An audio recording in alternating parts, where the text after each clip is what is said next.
현미경 바이블 강의 시간 104번째. 오늘은 누가복음 1장 28절 성탄의 천사와 마리아란 제목을 가지고 말씀의 은혜를 함께 나누고자 합니다.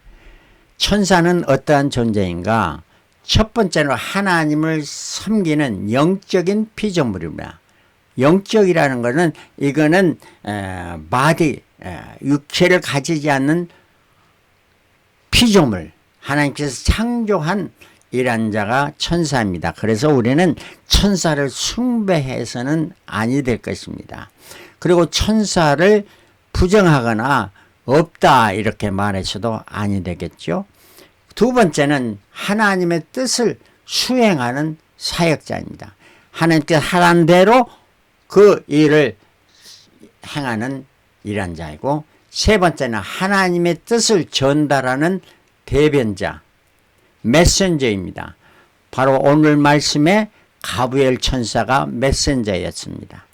네 번째는 주님의 자녀들을 보호하는, 우리를 보호해주는 수호자가 바로 수호천사, 천사들인 것입니다. 이토록 천사는 귀중한 존재입니다. 그런데 우리가 그 천사들이 어떤 일을 하는가 잘 알아야 되고, 천사를 부정해서도 안 되고 천사를 숭배해서도 아니 될 것입니다. 자, 성경에 천사라는 단어가 170번 나타납니다. 구약에 27번, 신약에 143번 나타나는데 계시록에만 58번이 나타납니다. 바로 계시록에 성경에 가장 더 많이 나타난, 성경 전체의 3분의 1이 나타납니다. 이 말씀은 계시록은 앞으로 될 일을 말해주는데, 이 될 일에 많은 천사들이 동원돼서 이 일을 진행하고 하나님의 뜻하신 것을 다 이루게 하신다 하는 이란 말입니다. 그 다음에 이름을 가진 천사들이 성경에 3개가 나타나는데, 세 천사가 미가엘 천사입니다. 다니엘 10장 12장 유다서 1장 9절에 천사장으로서 미가엘 천사가 있고요. 가브리엘 천사 두 번째는 다니엘서 8장과 9장 그리고 누가복음 1장에 나타나는 메신저, 하나님의 뜻을 전달해주는 메신저 가브리엘 천사고, 세 번째는 루시퍼, 계명성입니다. 이사야 14장 12절부터 있는 타라가 천사, 이 사탄을 말해주고 있는 것입니다. 자, 가브리엘 천사와 다니엘, 그래서 구약의 다니엘서에만 지금 천사가 구약에서는 나타나는데, 다니엘서 8장 16절에 내가 들은즉 을레강 두 언덕 사이에서 사람의 목소리가 있어 외쳐 가로되 가브리엘아, 이 이상을 이 사람에게 깨닫게 하라 하더니, 내가라는 것은 다니엘입니다. 그러니까 사람의 목소리 같은 것이 가브리엘 천사를 부르면서 이 이상을 이 사람에게, 다니엘에게 전달해라 하는 이런 말씀이 나타납니다. 이거는 그 다니엘서 1장의 벨사살 왕 3년이라. 벨사살 왕은 누구냐? 바로 바벨론 왕국의 마지막 왕이었습니다. 이때 BC 549년이었고요. 그리고 나서 다니엘서 9장 21절에 곧 내가 말하여 기도할 때에, 하나님 앞에 기도할 때에 이전 이상 중에 본 그 사람 가브리엘이 빨리 날라서 저녁 제사를 드릴 때쯤에, 예배 드릴 때에 쯤에 내게 이르더니, 이러면서 쭉 말씀을 9장에 했는데 가장 중요한 메시지, 바로 예수 그리스도 메시아가 오실 것이다. 그 메시아는 어떤 분인가, 언제 온다 하는 것을, 시간과 그분이 어떤 분인 것을 자세히 예언해 준 것이 다니엘서 9장입니다. 그래서 유대인이 왕이 날 것이다. 그 기간은 70일이라, 71회라는 거는 7이라는 거예요. 1회. 하루 이틀 3을 할 때 7일 1회라는 7인데 70일이라는 걸 70 곱하기 7이라는 이란 말입니다. 그래서 이것은 490일이 될 수도 있고 490달이 될 수도 있고 490년이 될 수도 있습니다. 다니엘은 이 예언을 들었을 때 490일이 된다면 자기가 살아있을 때 메시아가 올 것을 알고 아주 그 감격 가운데 메시아가 오시면 그 바벨론 포로 생활을 마치고 얼마나 기쁨의 때가 오겠습니까? 이런 감격 가운데 이 메시지를 들은 것이 아니겠습니까? 그러나 그 메시아는 490일도 아니고 490달도 아니고 490년이 될 때에 오시게 되었던 것입니다. 그는 어떤 분이냐? 그는 왕이요, 그는 제사장이요, 그는 죽을 것이다 하는 것이 다니엘서 9장에 분명히 말씀해 줍니다. 그 왕이라는 것은 황금을 예표하죠. 제사장은 유향이죠. 그래서 죽을 것이다는 몰약입니다. 그래서 그 수년 500년 거의 지나서 바로 500년 쯤에 황금과 유향과 몰약을 가지고 동방박사들이 예루살렘에 왔던 겁니다. 예수님께 드렸던 겁니다. 자, 이거는 다음 주일에 더 자세하게 말씀을 드리겠고요. 오늘은 그 가브엘이 이제 때가 돼서 예수 오실 때가 돼서 마리아에게 나타난 사건입니다. 누가복음 1장에 그 사건이 나타납니다. 1장 26절 여섯째 달에 하는 것은 뭡니까? 여섯째 달이라는 것은 엘리사벳이 수태하는 것을 예고해 줬는데 그 여섯 달 때 그러니까 세례 요한이 낳기 전에 예수님 전보다 6살 전에 온 거예요. 천사 가브엘이 하나님의 보내심을 받들어 갈릴리 나사렛 동네에 가서 다윗의 자손 요셉이라 하는 사람과 정혼한 처녀에게 이르니 그 처녀의 이름은 마리아라. 가브엘 천사가 마리아에게 다시 나타났습니다. 자, 가브엘 천사 다윗의 자손 요셉입니다. 정혼한 요셉. 요셉은 다윗의 자손입니다. 그래서 마태복음 1장에 나오는 예수님의 족보는 요셉의 족보가 나타나고 누가복음 3장에 나타나는 족보는 바로 마리아의 족보. 마리아 역시 다윗의 자손입니다. 이 두 자손이 쭉 갈라져 있다. 마지막에 마리아와 요셉을 통해서 다윗의 자손인 예수 그리스도가 탄생하게 됩니다. 그에게 들어가서 은혜를 받은 자여 평안할지어다 주께서 너와 함께 하시도다.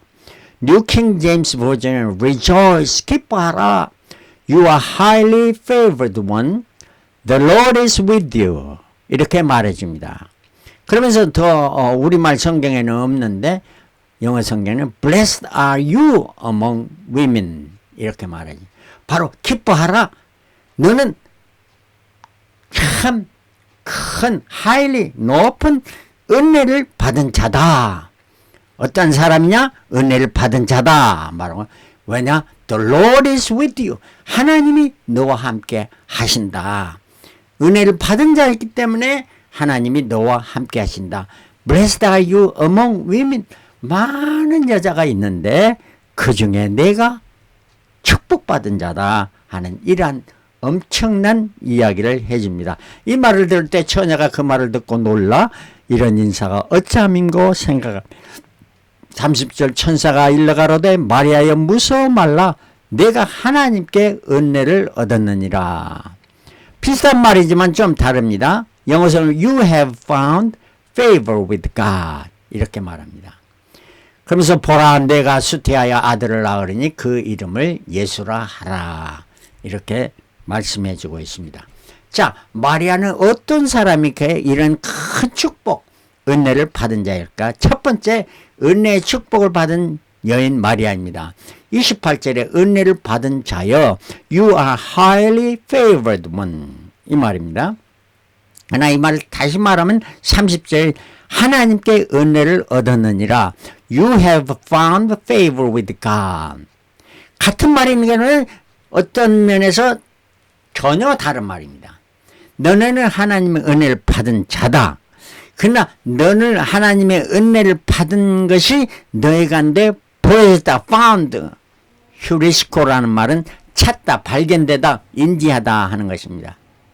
은혜를 받은 자는 하나님의 은혜가 나에게서 보여져야 됩니다. 발견돼야 합니다. 그래서 은혜를 받은 자는 내 삶 속에서 은혜가 발견되죠. 은혜를 grace라고 하는데 다른 말로 말하면 love입니다. 하나님의 사랑을 받은 자로서 하나님의 사랑이 나에게서 나타나지고 보여지고 발견되어진다 하는, 이것이 바로 복된 삶을 살아가는 복이 그 사람에게 보여진다 하는 이런 말씀입니다. 두 번째는 마리아는 성결과 신실의 여인이었습니다. 누가복음 1장 34절에 마리아가 천사에게 말하되 나는 사내를 알지 못하니 어찌 이 일이 있으리요? How will this be since I am virgin? 나는 처녀인데 사내를 알지 못하는데 사내와 관계를 해본 적이 전혀 없는데 어찌 아이를 낳겠습니까? 이런 성결을 유지했습니다. 정혼한 사이지만 성결을 유지했고 신실한 여인이었던 것입니다. 세 번째는 마리아는 겸손과 순종의 여인이었습니다. 누가복음 1장 38절 마리아가 가로되 주의 계집종이오니 말씀대로 내게 이루어지다 하며 천사가 떠나가니라. 계집종이냐? 주의 계집종. 누구의 계집종이 아니라 로드스 계집종, 주님의 계집종이다 하는 이러한 겸손한 자세. 그러므로 말미암아 얘는 말씀대로 내게 이루어지다. 말씀, 주의 약속하신 말씀이 내게 이루어지다. 순종하는 이러한 여인. 얼마나 아름다운 여인인가? 겸손과 순종. 이 여인이 베다니 나사렛 그 평판 없는 나사렛에서 무슨 선한 것이 나겠느냐 이렇게 나다나엘이 말했습니다. 자, 이토록 이러한 곳에서 정말 겸손과 순종의 아름다운 마리아에게 수태의 예고를 해준 것입니다. 네 번째는 말씀을 이루는 여인 마리아였습니다. 얘는 바로 엘리사벳에 갔습니다. 그 하나님의 수태 예고를 받은 그걸 확인하기 위해서 달려서 엘리사벳 저 시골에 가서 문안하니까 엘리사벳이 맞이하면서 엘리사벳이 하는 말씀입니다. 믿는 여자에게 누굽니까? 믿는 여자에게 복이 있도다. 그렇습니다. 그 말을 믿었던 마리아에게 복이 있다 하는 말도 되지만 우리 모든 믿는 자에게 복이 있습니다. 주께서 그에게 하신 말씀이 반드시 이루리라. 어떻게? 말씀이 반드시 이루리라. 이 말을 합니다. 여러분 진정한 복이 무엇입니까?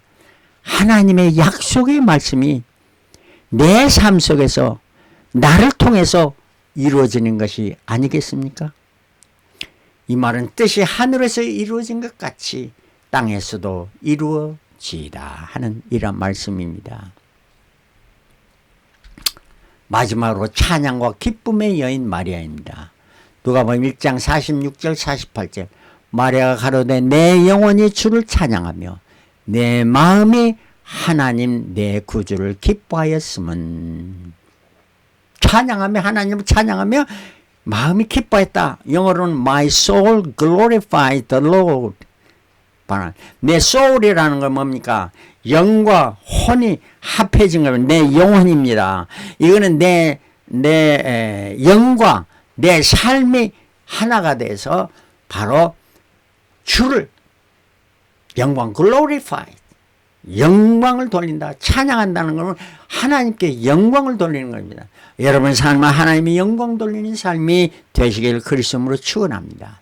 이러한 자는 어떤 자는 My spirit rejoice in God my Savior. 나의 영이 rejoice 기뻐합니다. 주의 상황과 관계했습니다. 내 영이 기뻐하는 무엇 때문에 기뻐합니까? In God my Savior. My Savior. 나의 구원자이신 구세주 때문에 기뻐한다 말하는 게 말의 구세주는 누구입니까? 바로 자기가 뱃속에 있는 그 아이가 바로 예수 그리스도, 그 아이가 바로 기쁨이라는 말이에요. 아이를 뵌 걸로 인해 기뻐하면서 찬양하는 이런 My spirit rejoice. 우리가 예배드릴 때 스피릿을 하는데 바로 왜? 내 속에 예수 그리스도가 있음을 통해서 기뻐하는 이것이 바로 참 예배입니다. 이 계집종의 빛의 나무를 돌아보셨습니다. 보라, 이제후로는 만세에 나를 복있다 일컬으라. 만세, in generation to generation, 모든 세상의 사람들이 나를 복이 있다 말할 것이다. 얼마나 놀라운 찬양입니다. 찬양입니까? 바로 여러분 가운데 여러분이 예수 그리스도를 나의 구세주로 영접할 순간, 이제 여러분은 어느 누구도 여러분은 괄세할 수 없어요. 무시할 수 없습니다. 만세에 여러분이 복이 있다. 이미 복을 받았다. 은혜를 받았다. 은혜 받은 것이 여러분들의 삶 속에 보여지게 될 것입니다. 왜? 주의 스피릿이, 주의 성령이 나로 하여금 강권케 하심으로 이러한 일을 행하게 됩니다. 여러분, 이러한 축복의 사람들이 되시길 다 그리스도의 이름으로 축원하며, 성탄절을 맞이하는 여러분들의 영이 기뻐하며 즐거워하며 여러분의 삶이 하나님께 영광 돌리는 삶이 되시기를 그리스도로 축원합니다. 할렐루야. 아멘.